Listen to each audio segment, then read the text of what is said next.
This is the Gary V audio experience. 'Cause we're gonna be legends. Gonna get their attention. The Maple Parlor asks, what's your best piece of advice for a first-generation American entrepreneur venturing out on her own, away from her family business? April, first and foremost, India just shared some other photos from your Instagram besides your question, and your product looks delicious. There's a pretty known thing amongst the most hard Vayniacs is that when I go on book tour, I always start at Powell's in Portland. So, I'm on this hardcore diet, but I think we may have to sneak in when we do that February, March, April of next year and try you out. Look, I think the biggest thing that I tell everybody is number one, practicality. How much money do you have to stay alive for how long? That is always my biggest fear. First time entrepreneurs make this mistake. Do you have 1 year's worth of rent and overhead? And then you have to make your actions respond to your bleeding of cash before you turn a profit. When you start a new business, especially an ice cream parlor, a restaurant kind of, what you're doing, you've got to make sure that you're putting up upfront investment financially, not just time. It's not like you're building something with code. You're literally paying rent and buying supplies, and so you need to have a high level of practicality. The other thing that I tell entrepreneurs that are more practical, again, a physical location. It sounds like the way you asked the question that you're leaving your own family's business and doing your own thing. Hopefully it's not competing directly with your own family's business, so there's not some weirdness. I think the thing that you really need to pay attention to is you have made a decision that does not allow you in year one any time to do anything but build your business. You are not allowed, you're almost not even allowed to watch the Ask Gary V show going forward. Like, you are in such a code red zone that every minute, call it 18 hours a day out of 24, if you want this to be successful, need to be allocated for your business, even at the mercy in year one of your family time. Even at the mercy of that. And so I guess what I'm getting at, and you can tell by my tone and vibe on this question, is I'm scared, and I think one of the biggest reasons so many people go out of business in the first 2 years, small business, practical, where they're burning cash, is they don't realize how hard it is and how all in you have to be. And so if you really want this dream to come true, you've got to make substantial sacrifices. Andrew asked, my investor wants to change the name of my company's brand, Sasquatch Fuel. Should I change the name to something that includes the name of our unique pouch like OmniFuel? Andrew, I think a lot of people that are watching this show are gonna say, he's about to go crazy and be like, screw your investor, stick to your guns. Truth is, I'm a very funny guy when it comes to names. I think execution is everything, and I think the name is literally irrelevant. Like, what did Google mean to anybody before, it became something? What did the word Nike mean to anybody before Nike made it happen? Like, my last name is Vaynerchuk. Like, they used to teach you in Hollywood before you build a brand. Like, I would have been Gary Smith, in 1961 if I went to Hollywood and did this. Like, names don't mean crap. What you make that name mean is the real game. And so, you want to be a pushover? I'm just kidding. You want to change your name? Great. You don't want to change your name? Great. Like, bottom line is your product good? Are you going to be able to market? I mean, what's the other name that he's considering changing it to? He said they have their pouch is called Omni. So yeah, I like Sasquatch better than Omni. It's something I remember better than Omni. Like, everything's Omni. And so, yeah, that's it. That's all I got. What's going on, Gary? This is John Max here. I had a question for you. I was driving and listening to Thank You Economy, and at the end of the book you talk about how you would wish the book would self-destruct by 2015 because marketers would have ruined the Thank You Economy. Looking back, do you think that we still live in a Thank You Economy? And if not, what kind of economy do we live in now? Thank you.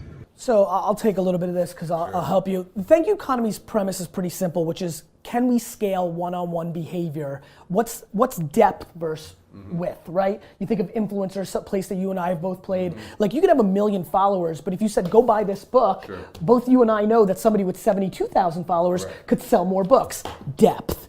It didn't play out the way I wanted because I had optimism in a place where I shouldn't, which is the punchline is businesses don't give a fuck. No. It is unbelievable how much people don't understand why my whole world has worked. My little thing works because I just want to go deep. I just want to deliver value, and it works every time. And the person who scaled the thank you economy the best, in my opinion, is Taylor Swift, and that's why she's winning. She understands by. About her in the book, actually. That's great. So great segue. Perfect. I'm glad we can pass the book.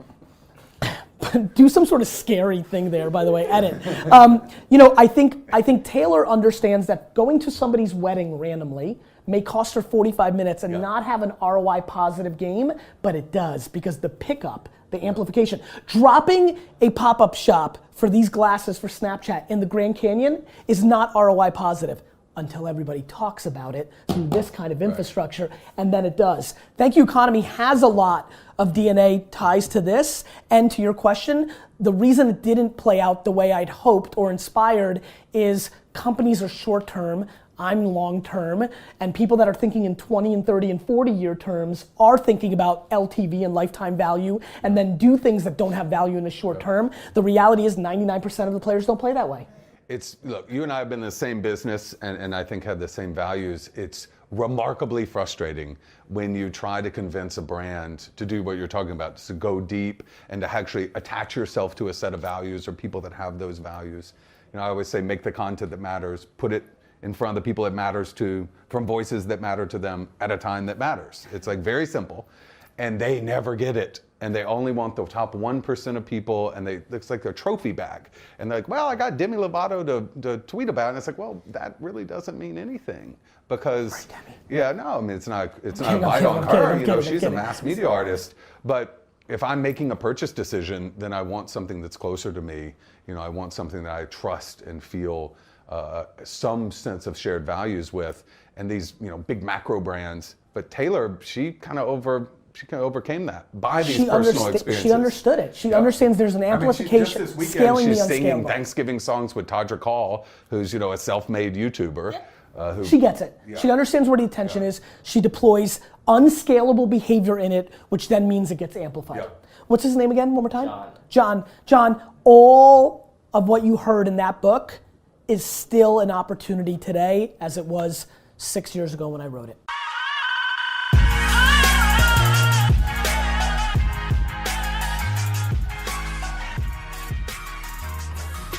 Jamie asks, who would you recommend pitching an app idea to?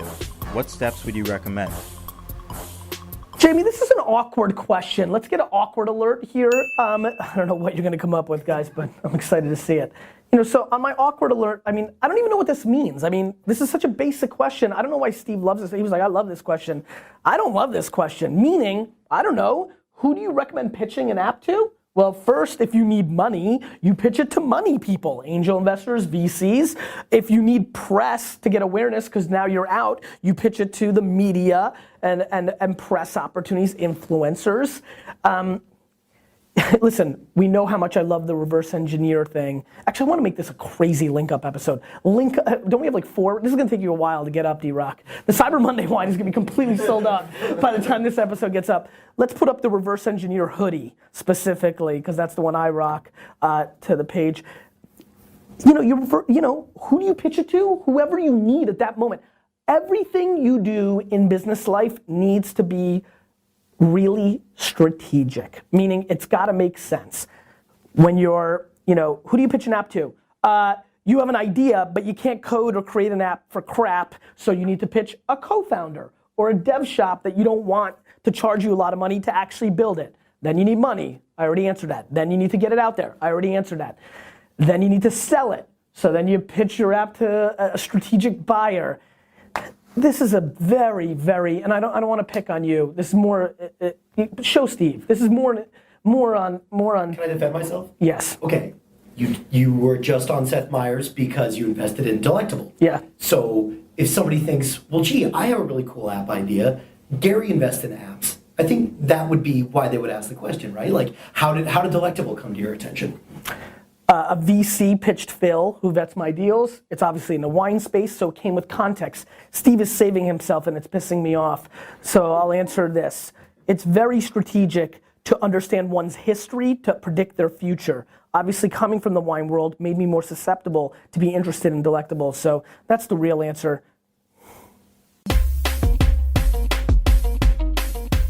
Hi, Gary. My name's Brent Walker, and I was actually born in Russia like you were as a baby. I'm 14 years old, and here's my question. I want to be an entrepreneur when I get older, but I don't know where to start. Like, what action should I be taking right now as a kid? Thanks. B, listen to me. First and foremost, by asking this question and knowing what the Ask Gary Vee show is, you're putting yourself in a position to be an entrepreneur. I like that. What I don't like is the question, because what you should know if you're a purebred entrepreneur. So wanting to be an entrepreneur versus being an entrepreneur are two very different things. And I have no interest in giving the medicine to a 14-year-old, especially because I gave the medicine to a 14-year-old Steelers fan yesterday and it wasn't pretty and I'm not proud of it.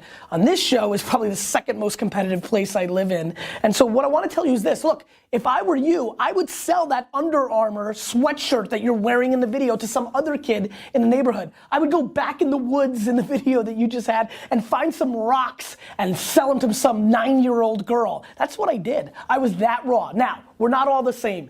What I'm trying to tell you is the best way to become something is to act like something. So you want to be an entrepreneur? Start acting like one, meaning start a business, start selling things. Both will work. Or find a mentor. Find the 18, 19, 20, 21-year-old kind of entrepreneur in your neighborhood and start helping her or him out for free just to learn the hustle, to taste the game. You've got to put yourself in the position. There's no reading about entrepreneurship. There was a question today that came through for Ask Gary Vee that said, Gary, name the 4 best business books you've read this year. And I laughed my ass off because I don't think I've read 4 books in my life and definitely not 4 business books. And so there's no reading, my man, there's doing. And so sell the shirt off your back.